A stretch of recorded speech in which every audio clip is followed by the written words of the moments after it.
40 years after San Francisco's notorious Zodiac killings began, a Los Angeles area woman has come forward saying she can solve the case. Ang mga unidentified serial killers ay tumutukoy sa mga kriminal na hindi pa rin nakikilala hanggang ngayon. Nagdudulot sila ng labis na takot sa mga tao, lalo na sa mga lugar kung saan nagaganap ang mga karumaldumal na krimen.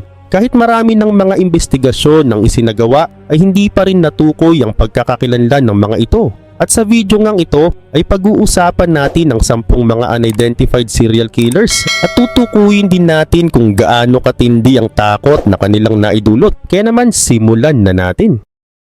Number 1. Zodiac Killer. Ang Zodiac Killer ay isang kilalang serial killer na kumilos sa North California noong huling bahagi ng 1960s hanggang unang bahagi ng 1970s. Siya ay pumatay ng ilang tao ngunit hindi kailanman nahuli o nakilala. Ang kanyang mga krimen ay isa sa mga pinakatanyag at misteryosong kaso sa kasaysayan ng Amerika. Ang unang mga biktima ng Zodiac ay sina Betty Lou Jensen at David Faraday na binaril noong December 20, 1968 sa Benicia, California. Kasunod nito noong July 4, 1969, sina Darlene Ferrin at Mike Mageau naman ang inatake sa Vallejo. Bagamat nakaligtas si Mageau ay hindi niya makilala ang kriminal.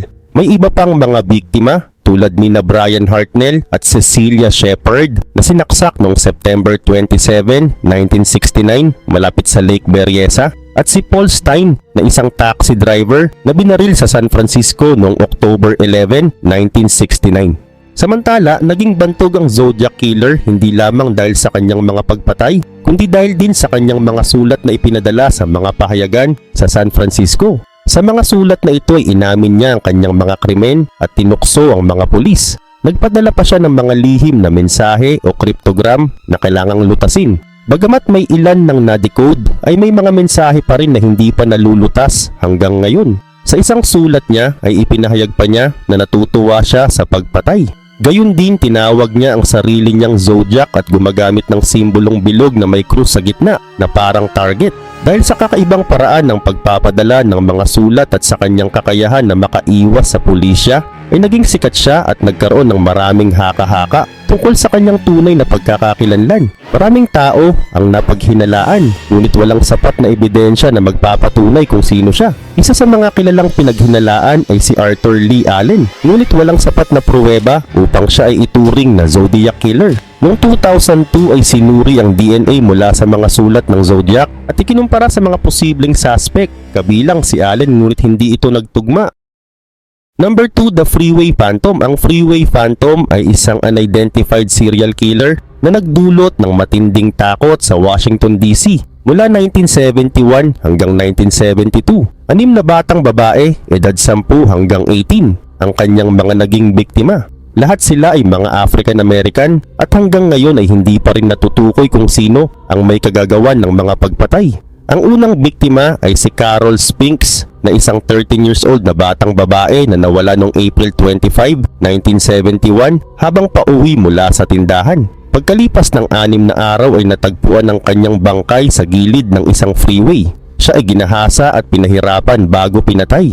Samantala, ilang buwan nang lumipas, si Darlene Johnson, 16 years old, ay natagpuan din na patay sa tabi ng daan noong July 1971. Parehong kaso ng karahasan ang kanilang sinapit. Kaugnay din nito, isa sa mga natatanging kaso ay ang kay Brenda Woodward, 18 years old, na natagpuang patay noong November 1971. Natagpuan ang isang sulat mula sa serial killer sa kanyang bulsa na nagsasaad, "This is the start. I will admit the others when you catch me." Sa kabila ng pagkakaroon ng sulat ay walang malinaw na ebidensya o bakas na makakapagbigay linaw sa pagkakakilanlan ng killer. Dagdag pa rito, noong 1972 ay 2 pang batang babae ang natagpuang patay. Si Nenomoshia Yates, 12 years old, at si Diane Williams, 17 years old. Pareho silang iniwan malapit sa mga freeway at ang mga biktima ay nawawala habang nasa labas. Ang serye ng mga pagpatay na ito ay nagdulot ng matinding takot sa mga komunidad, lalo na sa mga African American na naging target ng Freeway Phantom. May mga tao na naniniwala na hindi nabigyan ng sapat na atensyon ng kaso dahil ang mga biktima ay mula sa mga mahihirap na pamilya at sila ay African American. Iniisip ng ilan na kung ang mga biktima ay mga puting bata o mula sa mga mayayamang pamilya ay mas magiging agresibo ang aksyon ng mga pulis. Gayun din, isa pang dahilan kung bakit mahirap hulihin ng freeway phantom ay ang kanyang pagiging maingat sa bawat galaw.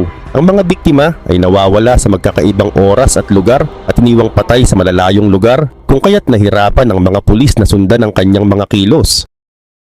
Number 3. Jack the Ripper. Si Jack the Ripper ay isa sa mga pinakatanyag na serial killer sa kasaysayan. Hindi lamang dahil sa mga karumal-dumal na krimen na ginawa niya, kundi dahil hindi siya kailanman nahuli. Ang kanyang mga krimen ay naganap noong 1888 sa Whitechapel na isang mahirap na lugar sa eastern part ng London. Ang mga pagpatay niya ay nagdulot ng matinding takot sa buong komunidad. Pinaniniwalaang pumatay si Jack the Ripper ng 5 babae na pawang mga prostitute. Ang mga biktimang ito ay kilala bilang Canonical Five at sila ay sina Mary Ann Nichols, Annie Chapman, Elizabeth Stride, Catherine Eddowes at Mary Jane Kelly. Lahat sila ay pinatay sa malupit na paraan. May malalalim na hiwa sa kanilang leeg at katawan at ang ilan sa kanila ay pinutulan pa ng laman loob. Dahil dito ay maraming nagsabi na ang pumatay ay maaring may alam sa anatomy tulad ng isang doktor o isang butcher. Ang pangalan na Jack the Ripper ay nagmula sa isang liham na ipinadala sa mga pahayagan noong September 1888. Pinaniniwalaang ito ay isinulat ng mismong pumatay, ngunit may mga nagsasabing maaring hindi totoo ang liham. Maraming iba pang liham ang natanggap ng pulisya at mga mamamahayag, pero iilan lamang ang pinaniniwalaang tunay na galing sa mamamatay tao. Maraming tao ang inimbestigahan bilang posibleng si Jack the Ripper, kabilang sa mga pinaghihinalaan sina Montague John Druitt na isang abogado, Aaron Kosminski na isang lalaki na may sakit sa pag-iisip at Walter Sickert na isang pintor. May iba pang mga teorya na nagsasabing ang mga pagpatay ay konektado sa royal family ng England pero wala itong sapat na ebidensya at hanggang ngayon ay nananatiling misteryo kung sino talaga si Jack the Ripper. Gayun din, maraming investigasyon ang ginawa ng pulisya sa Whitechapel. May mga saksi na nagsabing may nakita silang mga kahina-hinalang tao sa mga lugar na pinangyarihan ng krimen pero hindi sapat ang mga ebidensya para matukoy ang tunay na pumatay. Number 4. The Axeman of New Orleans. Si The Axeman of New Orleans ay isang kilalang mamamatay tao na hindi kailanman nahuli. Ang kanyang mga krimen ay naganap mula May 1918 hanggang October 1919 sa New Orleans, Louisiana. Karaniwan siyang pumapasok sa mga bahay sa gabi at pinapatay ang mga biktima gamit ang aks habang natutulog sila. Dahil sa kanyang mga pag-atake ay natakot ang buong lungsod. Karamihan sa kanyang mga biktima ay mga Italian-American. Kaya may mga nagsasabi na ang mga pagpatay ay konektado sa mafia o iba pang grupo ng krimen. Ngunit walang sapat na ebidensya upang patunayan ito. Hindi rin ito tungkol sa pagnanakaw dahil wala siyang kinukuha sa mga biktima. Tahimik siyang pumapasok sa mga bahay, minsan binabasag ang pintuan o bintana, pero maingat niyang ginagawa ito. At matapos ang krimen ay iniiwan niya ang axe o anumang ginamit niyang sandata sa lugar ng krimen. Samantala, isa sa mga kakaibang bahagi ng kwento ni Axeman ay ang kanyang liham sa mga pahayagan noong March 1919. Sa sulat na ito ay sinabi niya na papatay siya muli, pero may kondisyon. Lahat ng taong magpapatugtog ng jazz music sa gabi ng March 19 ay hindi niya sasaktan. Dahil dito ay maraming tao sa New Orleans ang nagpatugtog ng jazz sa kanilang mga bahay at mga kalsada. At sa gabing iyon ay walang napatay. Kaya mas lalo pang lumaki ang misteryo at takot tungkol sa kanya. Dahil dito ay maraming teorya ang lumabas tungkol sa kung sino talaga si Axeman, pero walang malinaw na ebidensya ang makakapagturo sa kanyang tunay na pagkakakilanlan. Bigla na lang tumigil ang mga pagpatay noong October 1919 at hindi na siya muling nakita o narinig. Maraming nagsasabi na maaring namatay na siya o lumipat sa ibang lugar upang ipagpatuloy ang kanyang mga krimen. Pero hanggang ngayon ay nananatili itong isang misteryo. Ang kwento ng Axeman ay naging bahagi ng popular culture. Maraming libro, documentary at palabas sa telebisyon ang gumamit ng kanyang kwento. Isa sa mga pinakatanyag ay ang American Horror Story, Coven, kung saan ginampanan siya bilang isang karakter sa isang episode. Number 5. Servant Girl Annihilator. Ang Servant Girl Annihilator ay isang unidentified serial killer na naghasik ng takot sa Austin, Texas mula 1884 hanggang 1885. Ganito ang itinawag sa kanya dahil karamihan sa kanyang mga biktima ay mga babaeng katulong. Sa loob ng 2 taon ay 8 ang pinatay, 6 na babae at 2 lalaki, habang marami pa ang nasugatan sa mga brutal na pag-atake. Hindi kailanman nahuli o nakilala ang salarin, kung kaya't ang mga pagpatay ay nananatiling misteryo hanggang ngayon.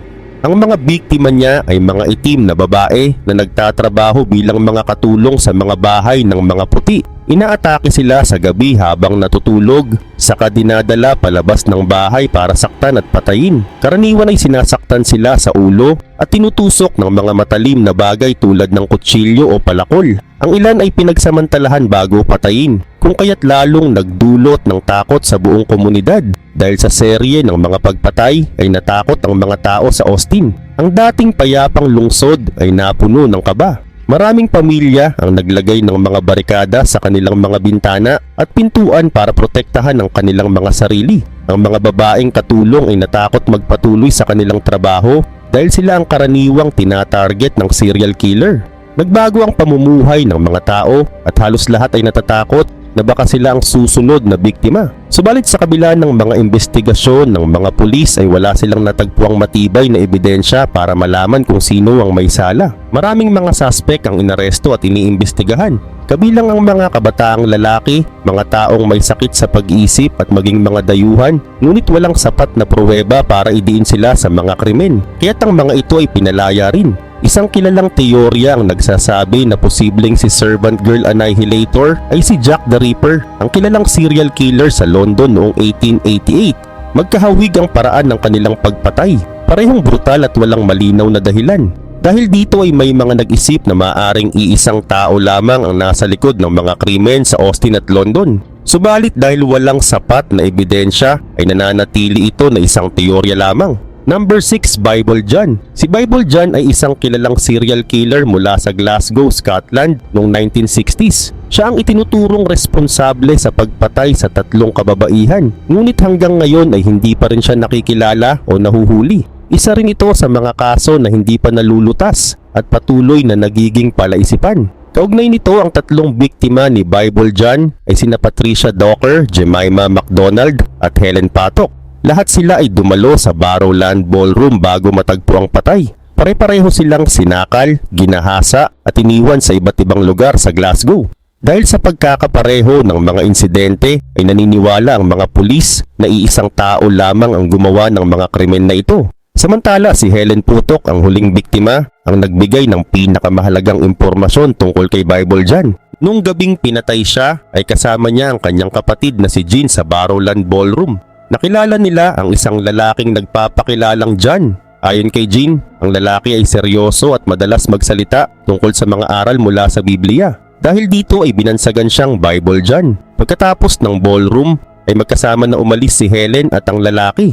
Kinabukasan ay natagpuan ang bangkay ni Helen sa isang bakanteng lugar. Sa tulong ng paglalarawan ni Jean ay nakagawa ng sketch ng muka ang mga pulis. Ngunit hindi ito sapat para matukoy ang pagkakakilanlan ng lalaki. Gayun din naman, isa sa mga dahilan kung bakit nananatiling misteryo si Bible John ay dahil sa kakulangan ng konkretong ebidensya.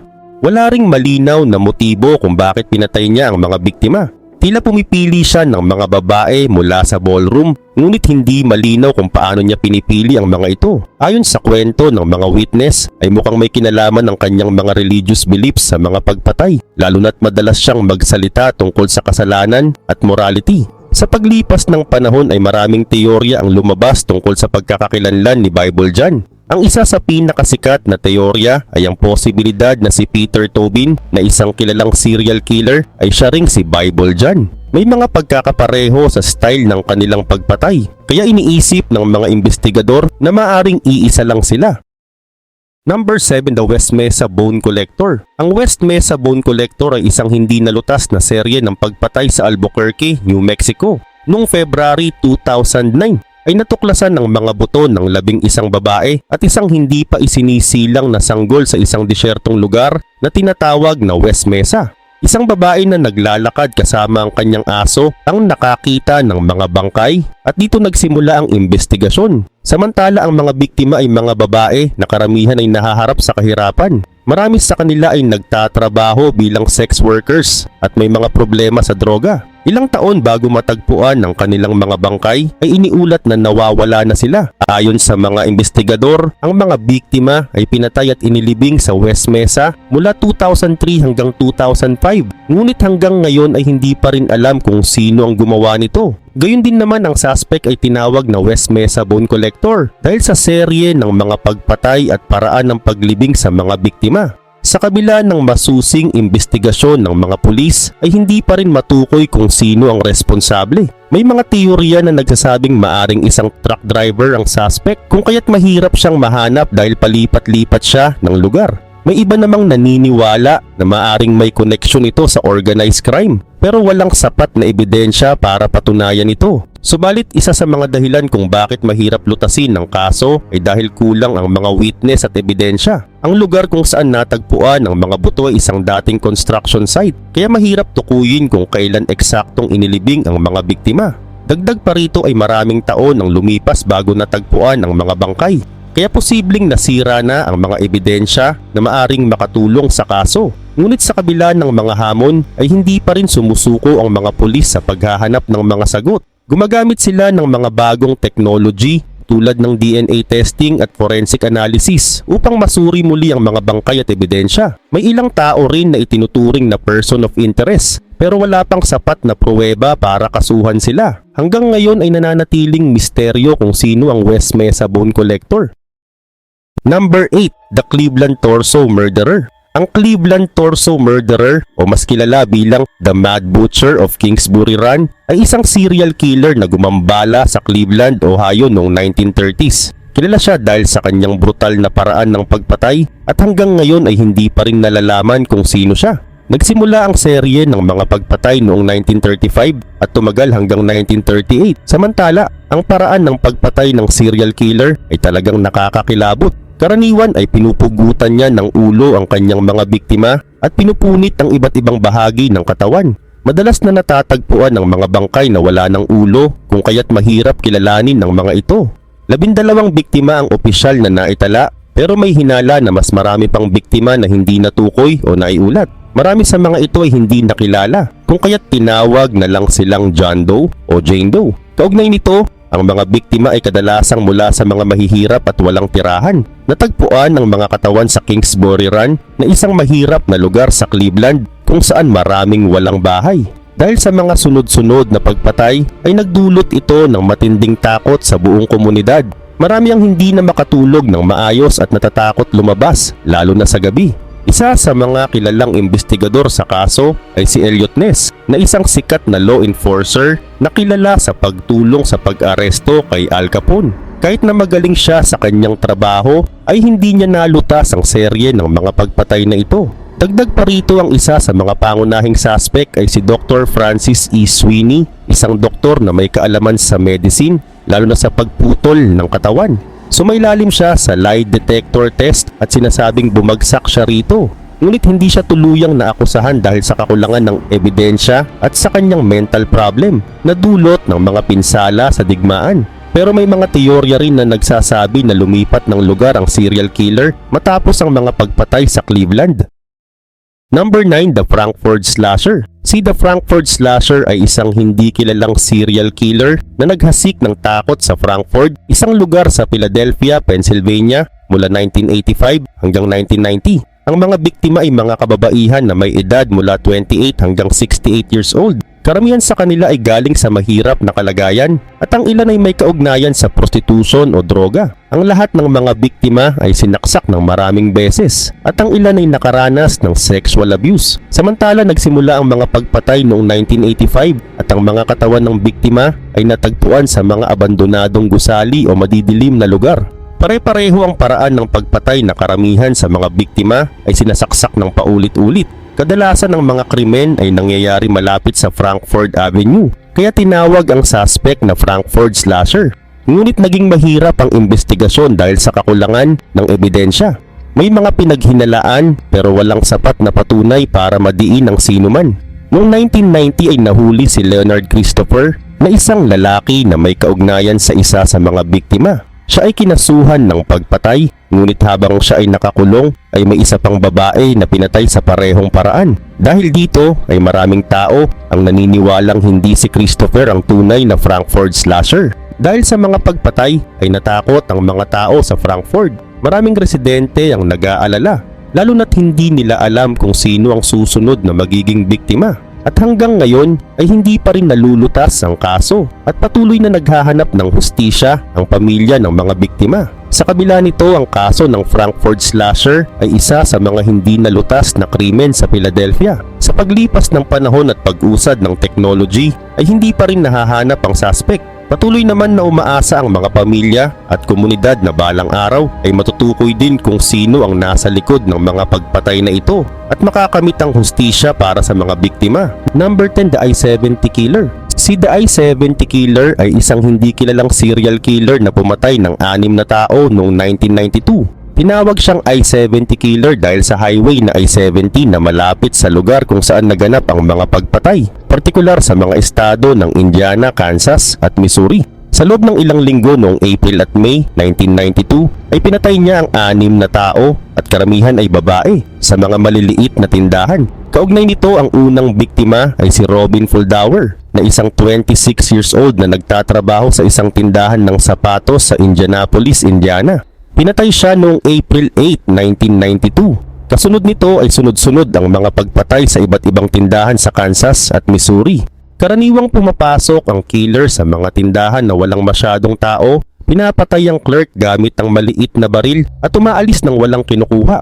Pinaniniwalaan din na ang gamit niyang baril ay isang .22 caliber. Gayun din naman, ang mga pagpatay ay nakagugulat dahil tila walang malinaw na motibo. Hindi siya nagnanakaw ng pera o anumang bagay mula sa mga tindahan at walang anumang sexual assault na nagaganap o mukhang ang tanging layunin niya ay pumatay, lalo na sa mga tindahang kakaunti lang ang tauhan. Karamihan sa kanyang mga biktima ay babae, ngunit may isang lalaking napatay din.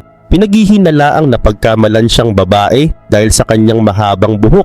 Subalit may ilang teorya ang lumabas tungkol sa posibleng dahilan ng killer. Maaring galit siya sa mga kababaihan o sa mga nagtatrabaho sa mga tindahan, ngunit walang sapat na ebidensya para patunayan ito. Hindi rin malinaw kung bakit niya pinipili ang mga biktima at walang direktang ugnayan ng mga ito sa isa't isa. Dahil karamihan ng mga krimen ay naganap malapit sa I-70 highway, ay pinaniniwala ang ginagamit ng killer ang daan na ito upang mabilis na makatakas pagkatapos ng krimen. Bagamat may ilang mga witness na nakakita sa killer ay hindi pa rin siya natutukoy. Ayon sa mga witness, siya ay isang white man na nasa edad na 25 hanggang 40 at may taas na 5 feet 7 inches hanggang 5 feet 9 inches at payat ang pangangatawan. Inilarawan din siya na may reddish brown na buhok at may suot na salamin. Pero sa kabila ng mga paglalarawan at mga inilabas na sketch ay hindi pa rin natutukoy kung sino ang killer.